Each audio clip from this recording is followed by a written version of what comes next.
তো নবী করিম সাল্লাল্লাহু আলাইহি সাল্লাম যখন বুরাকে চড়ার জন্য এরকম ভাবে প্রস্তুত নিচ্ছেন, এমন সময় বুরাক নড়াচড়া করতেছিলেন। বুরাকটা বলছিলাম কি খচ্চরের চাইতে ছোট, গাদার চাইতে বড়, এরকম একটা সাদা ধবধবে একটা জান্নাতি পশু। রাসূল যেন উঠার জন্য এরকম জান্নাতি পশু যেহেতু যে কোনো মানুষ তার পিঠে উঠতে পারে না, তখন তিনি ওঠার প্রস্তুতি নিচ্ছেন, এমন সময় বুরাক নড়াচড়া শুরু করছে। জিবরাইল বললেন, হে বুরাক, তুমি কি জানো এটা কে? এটা আখির পয়গম্বর মুহাম্মদুর রাসূলুল্লাহ সাল্লাল্লাহু আলাইহি ওয়াসাল্লাম। তুমি কার সাথে বেয়াদবি করতেছো? এর সাথে ভালো মানুষ আল্লাহর নিকট এর চেয়ে প্রিয় জিনিস আল্লাহর কাছে আর কেউ নেই, তুমি কার সাথে কি করতেছো? একথা বলার সাথে সাথে বুরাক একবার নিস্তব হয়ে গেছে, তার লজ্জায় যেন তার মাথা নিচে দিকে করে বলছে, একবার স্থির হয়ে গেছে। রাসূল বুরাকে চললেন, এভাবে রাসূল বুরাকে চড়িয়া বাইতুল মুকাদ্দাসের দিকে নিয়ে যাচ্ছেন জিবরাইল আলাইহিস সালাম। জিবরাইল এবং মিকাইল আলাইহিস সালাম দুজনে মিলে পথের মধ্যে যাওয়ার পথে অনেক ঘটনা ঘটেছে।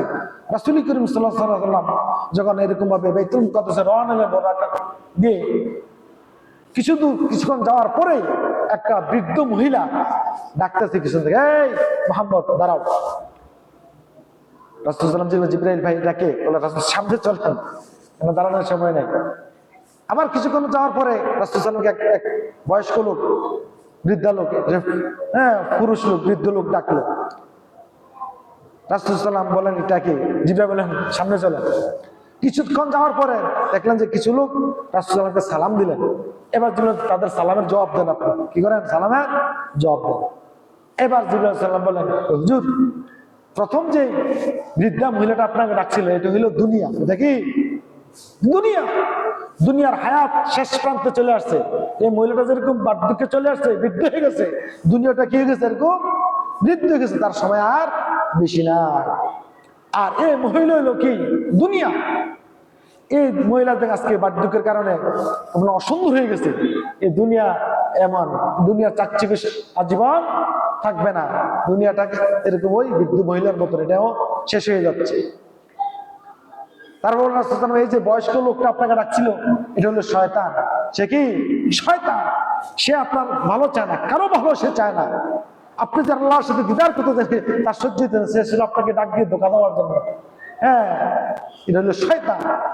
আর যে পরবর্তীতে যে লোকগুলো আপনাকে সালাম দিয়েছেন তারা হলেন হযরত ইব্রাহিম আলাইহিস সালাম, হযরত মূসা আলাইহিস সালাম, হযরত ঈসা আলাইহিস সালাম, হযরত ইউসুফ আলাইহিস সালাম। তারা আপনাকে কি করেছিলেন?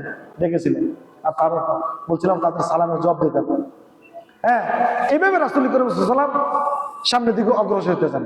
কিছু দূর যাওয়ার পরে দেখতেছেন রাসূল করিম সাল্লাল্লাহু আলাইহি ওয়াসাল্লাম যেরকম ভাবে কিছু লোক তার চেহারার মধ্যে এরকম ভাবে আপনার হাতের বড় বড় আঙ্গুল দিয়ে, নখ দিয়ে তার চেহারা আশ্রাইতেছে, হাসলাইতেছে, এরকম চেহারা গোস্ত কেটে ফেলতেছে, ক্ষতবিক্ষত করে ফেলতেছে। রাসূল এরা কারা? তো জিবরাইল আলাইহিস সালাম বলেন, এরা হইলো আপনার ওই সমস্ত লোক যারা নিজের আপন ভাইয়ের কি করতো? গীবত করতো, মানুষের দুশ্চর্চা করে বেড়াতো।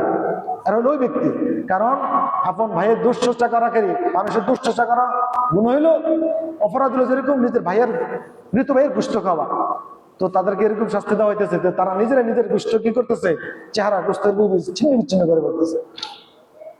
তারপর রাসূল করিম সাল্লাল্লাহু আলাইহি সাল্লামকে একটু সামনে যখন অগ্রসর হলেন, দেখলেন রাসূল করিম সাল্লাল্লাহু আলাইহি সাল্লাম এরকম ভাবে অনেকগুলা মহিলা পুরুষ এরকম একটা আগুনের চুলার মধ্যে আগুনের সাথে হাবুডুবু খাচ্ছে। রাসূল সাল্লাল্লাহু বলেন, এই সমস্ত মহিলা পুরুষ কারা? এবং দেখলেন তাদের লজ্জাস্থানের মধ্যে সাপ বিচ্ছু কামড়াইতেছে। রাসূল বলেন, এরা কারা? রাসূল বলেন, এরা হচ্ছে ওই সমস্ত লোক যারা এরকম জিনা ব্যভিচার করেছে, এই শাস্তি হিসেবে তাদেরকে জাহান্নামে এরকম তাদের লজ্জাস্থানে সাপ বিচ্ছু দিয়ে দংশন করা হচ্ছে। এরা হলো ওই সমস্ত লোক। রাসূল করিম সাল্লাল্লাহু কিছু দূর অগ্রসর পর দেখলেন আল্লাহ পাক কুদরতি ভাবে দেখাইতেছেন জাহান্নামের শাস্তিগুলা। কুদরতি ভাবে দেখাইতেছেন। দেখলেন যে একটা লোক, কিছু লোক এরকম ভাবে আপনার রক্তের সাগরের মধ্যে হাবুডুবু খাচ্ছে। সে এরকম সাগরের কিনারে আসতে চায়, তখন ফেরেশতারা তার পাথরও মারে আর তাকে সরাই দেয়, আসতে দেয় না। আসলে এই লোককে তো জিবরাইল আলাইহিস সালাম, এই লোক হলো সূক্ষ্ম, কি গো সূক্ষ্ম, তাকে ভেবে এই শাস্তি দেওয়া হচ্ছে। কারণ সে দুনিয়াতে মানুষের এরকম ভাবে রক্ত ফাঁড়ি করা টাকা পয়সা সে এরকম জুলুম করা খাইছে, সুদের বিনিময়ে কি করছে? আত্মসাৎ করছে। সুদ খাওয়া মানে মানুষের টাকা পয়সাকে আত্মসাৎ করা, মানুষের টাকা পয়সা জুলুম জুলুম করে নিয়ে আসা। সুদ খুব মারাত্মক অপরাধ। যে মানুষের রক্ত বেচা, রক্ত ফানি করা টাকা সে ঘরে বসে বসে খাইছে। 1 লাখ টাকা দিছে, 20 লাখ টাকা, 20,000 টাকা বছর বছর এমনি চলে আসছে। কি বলেন? কোনো কষ্ট নাই, পরিশ্রম নাই। আরেকজন তো 20,000 টাকা দিছে, তারা কি এই রক্ত ফানি করা টাকা, এর জন্য তাকে রক্তের সাগরে এরকম ভাবে কি করা হয়েছে, শাস্তি দেওয়া হচ্ছে। তারপর রাসূল করিম সাল্লাল্লাহু আলাইহি ওয়াসাল্লাম সামনে অগ্রসর হচ্ছেন। হ্যাঁ, সামনে অগ্রসর হলেন, দেখলেন এরকম ভাবে আপনার কিছু নারী পুরুষের সামনে এরকম ভাবে দুটা পাতিল, কিছু নারী পুরুষের আছে। একটা হলো আপনার দুটা পাতিলের মধ্যে আপনার গোশতে ভরপুর, একটার মধ্যে গোশত আছে খুব সুস্বাদু গোশত, রান্না করা সুগ্রামযুক্ত গোশত, রান্না করা সুস্বাদু গোশত, খুব গ্রাম। এই পাতিলের মধ্যে কেউ, এটার সাথে কারো সম্পর্ক নাই। পাশে আরেকটা পাতিল, ওই পাতিলের মধ্যে আছে মানে পচা গোশত, কাঁচা গোশত এবং পচা দুর্গন্ধযুক্ত। দেখা যায় এখানে অনেক নারী পুরুষ এই গোশতগুলা খাইতেছে, অথচ পাশেই ভালো গোশত আছে, সুগ্রামযুক্ত, গুণা করা সুন্দর গোশত, এই গোশত খাইতেছে না। ও পচা গোশতগুলা, দুর্গন্ধমত গোশতগুলা, কাঁচা পচা এই গোশতগুলা সে ভক্ষণ করতেছে। এরা কারা? এই সমস্ত লোকগুলা কারা? জিবরাইল সালাম বলেন, হুজুর এই সমস্ত লোকরা হলো ওরা যারা তাদের নিজের স্বামীকে বাদ দিয়ে, নিজের স্ত্রীকে বাদ দিয়ে অন্য যেটা হারাম ওই সমস্ত নারী পুরুষের সাথে কি দিছে, জিনা করেছে, ব্যভিচার করেছে। নিজের স্ত্রী থাকা সত্ত্বে নিজের স্ত্রীর সাথে সময় না দিয়ে বৈধতার দিকে, যেটার মধ্যে তার বৈধতা আছে, সুহাব আছে, এটার সাথে সে সময় না দিয়ে সে কি করেছে, অবৈধটাতে কি করেছে, সময় দিছে। হ্যাঁ, যে পুরুষ, যে মহিলা তার স্বামী আছে কিন্তু বৈধ স্বামীর সাথে সম্পর্ক ভালো না, অবৈধ স্বামীর সাথে সম্পর্ক করে অপকর্ম করেছে, এদের এই মেহের কারণে আল্লাহ রাব্বুল আলামিন তাদেরকে এই শাস্তি দিচ্ছেন যে তারা ভালোটা না খেয়ে কি খেতেছে, এই পচা জিনিসগুলা খেতেছে, দুর্গন্ধময় জিনিসগুলা তারা খেতেছে, পচা জিনিসগুলা খেতেছে।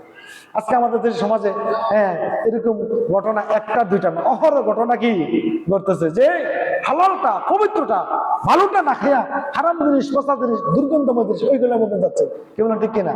এই যে গাঁজা, মদ, বিড়ি, সিগারেট খাচ্ছে, দেখেন সমস্ত যেগুলো মানুষের জন্য ক্ষতিকর, স্বাস্থ্যের জন্য ক্ষতিকর, তার জীবন নাশের আশঙ্কা হচ্ছে যে জিনিস খেলে, ওইগুলো মানুষ খেতেছে। নাউযুবিল্লাহ, কত বড় মারাত্মক অপরাধ এগুলো।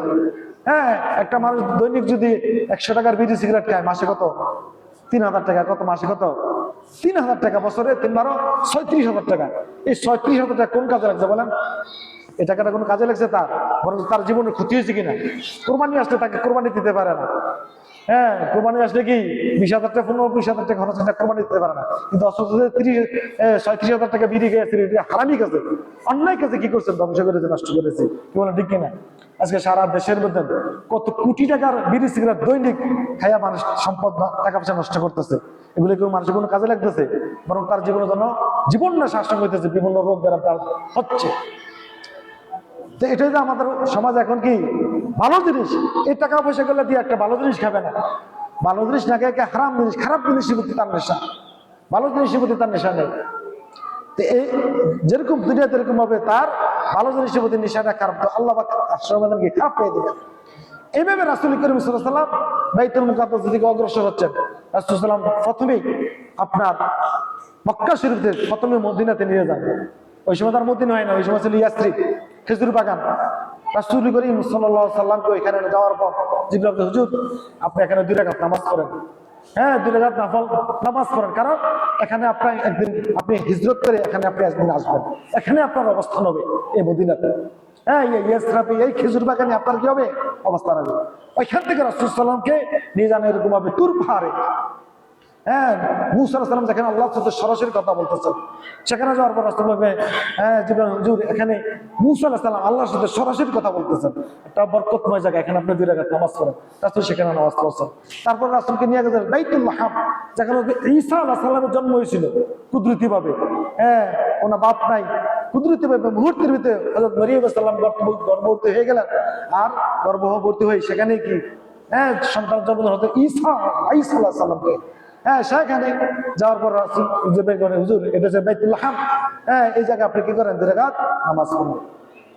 তারপরে রাসূল করিম সাল্লাল্লাহু আলাইহি ওয়াসাল্লামকে ডাইরেক্ট নিয়ে যাওয়া হলো বাইতুল মুকাদ্দাসে। কোথায়? বাইতুল মুকাদ্দাসে যাওয়ার পর এত বিশাল এক সফর, বাইতুল মুকাদ্দাস যাওয়ার পরে রাসূল করিম সাল্লাল্লাহু রাসূলের ক্লান্তি দূর করার জন্য জিবরাইল আলাইহিস সালাম এরকম করলেন ফেরেশতাদের মাধ্যমে, জান্নাত থেকে এক পেয়ালা দুধ আর এক পেয়ালা শরাব নিয়ে আসছেন। ফেরেশতা নিয়ে রাসূলকে সাদর করছেন। রাসূলুল্লাহ শরাবটা ছিল জান্নাতি শরাব, জান্নাতি শরাব, মদ জাতীয় জিনিসের মদ, কিন্তু জান্নাতি মদ পবিত্র হালাল শরাব। শরাব তহুরা, কোন সে আয়াতে আছে আল্লাহ পাক জান্নাতীদেরকে কি খাওয়াবেন? শরাবা তহুরা, পবিত্র মদ। তো রাসূল সাল্লাল্লাহু আলাইহি ওয়াসাল্লাম এই পেয়ালা তোমরা রাসূলের সামনে উপস্থাপন করলেন। রাসূল সাল্লাল্লাহু আলাইহি ওয়াসাল্লাম দুধের পেয়ালাটা পান করলেন। কিসের পেয়ালা? দুধের পেয়ালা পান করলেন। জিবরাইল আলাইহিস সালাম হুজুর, আর আপনার এই মদের পেয়ালাটা পান করলেন, শরাবের পেয়ালাটা পান করলেন না, এটা সরিয়ে দিলেন। রাসূল সাল্লাল্লাহু আলাইহি ওয়াসাল্লাম দুধের পেয়ালা পান করলেন। তো জিবরাইল আলাইহিস সালাম হুজুর, আপনি কি প্রকৃত জিনিসটা কি করেছেন? গ্রহণ করেছেন, পবিত্র জিনিস, প্রকৃত জিনিসটা আপনি গ্রহণ করেছেন, দুধ আপনি গ্রহণ করেছেন। যদি আপনি দুধটা গ্রহণ না করে ওই শরাবের পেয়ালা গ্রহণ করতেন, তাহলে আপনার উম্মত সব ধ্বংস হয়ে যেত। কি যেত? আপনার উম্মত সব ধ্বংস হয়ে যেত। দেখেন, জান্নাতি মদ, জান্নাতি শরাব, এটা কিন্তু পবিত্র। তারপরও এটার একটা কি বদ আসর, দুনিয়াতে এগুলা পান করা যায় না। যে দুনিয়াতে আপনি পান করতে, তো আপনার উম্মত ধ্বংস হয়ে যেত। তার বোঝা গেলে একটা বোঝা দেয় কি, তারা বোঝা দেয় কি, যে যারা বড় হবেন, যারা সমাজের লিডার হবেন, যারা নেতৃত্ব দিবেন, তারা কি হতে হবে? স্বচ্ছ হতে হবে, পরিষ্কার হবে, পরিচ্ছন্ন। তাদের মধ্যে বিন্দু পরিমাণ ত্রুটি বিচ্ছুতি আসলে এটা তার কি উপরে, দলের উপরে কি করে আসর করে। তার উম্মত, উম্মত মানে কি? দল। আপনার উম্মত মানে কি? আপনার দল। আরবি শব্দ উম্মত, আর ইংলিশে বলে পার্টি, দল। ঠিক আছে? তো দলের যিনি নেতা হবেন, লিডার হবেন, সে যদি ভালো করলে ভালোটা কি হবে সমাজে, দেশের মধ্যে তার দলের উপর কি তার প্রভাব পড়ে, খারাপ করলে খারাপটা প্রভাব পড়ে। যেটা সাধারণ একটা জিনিস, এটা কি অথচ পবিত্র, কিন্তু তারপরে এটা একটা কি নামের মধ্যে এটা কি আছে, যেহেতু শরাব কথাটা আছে, এই জন্য জিবরাইল বলেন কি, এটা যদি আপনি পান করতেন তাহলে আপনার উম্মত কি যেত? সমস্ত উম্মত আপনার গুম হয়ে যেত, ধ্বংস হয়ে যেত, শেষ হয়ে যেত। এই জন্য যারা বড় হবে, যারা ইমাম হবে, যারা নেতা হবে, তাদের আদর্শে সমাজ, দেশ, এলাকা সব কি আদর্শবান হবে। সে যে আদর্শ হবে, সমাজ দেশ এই আদর্শ হবে। এই জন্য আমাদের সকলের উচিত, আমরা প্রত্যেকে দায়িত্ববান। আমাদের অধীনে কেউ না কেউ আছে। আমি মা বাবা, আমার অধীনে আমার ছেলে মেয়ে আছে। আমি যেভাবে আমি গড়বো, আমি চলবো, আমার ছেলে মেয়েরা কি হবে এভাবেই চলবে, এভাবেই করবে। এই জন্য আমরা সকলে চেষ্টা করবো, আমরা নামাজি হই, আমরা ভালোবাসি হই, আমরা আদর্শবান হই, আমরা রাসূলের আদর্শ মোতাবেক চলি। ইনশাআল্লাহ আমাদের পরিবার, ছেলে মেয়ে, আমাদের সমাজ, আমাদের এলাকার মানুষ কি হবে? আদর্শ মোতাবেক চলি। দেশের মানুষ যতক্ষণ আদর্শ মোতাবেক না চলবে, আদর্শবান না হবে, ততক্ষণ যে দেশের শান্তি আশা করা যায় না, ততক্ষণ যে আদর্শবান নেতা আশা করা যায় না, আদর্শবান মানুষ আশা করা যায় না। আমরা সকল আদর্শবান হবো, রাসূলের আদর্শবান যদি হই, ইনশাআল্লাহ দুনিয়া আখিরাত আমাদের কি আছে? শান্তির ফয়সালা হবে ইনশাআল্লাহ।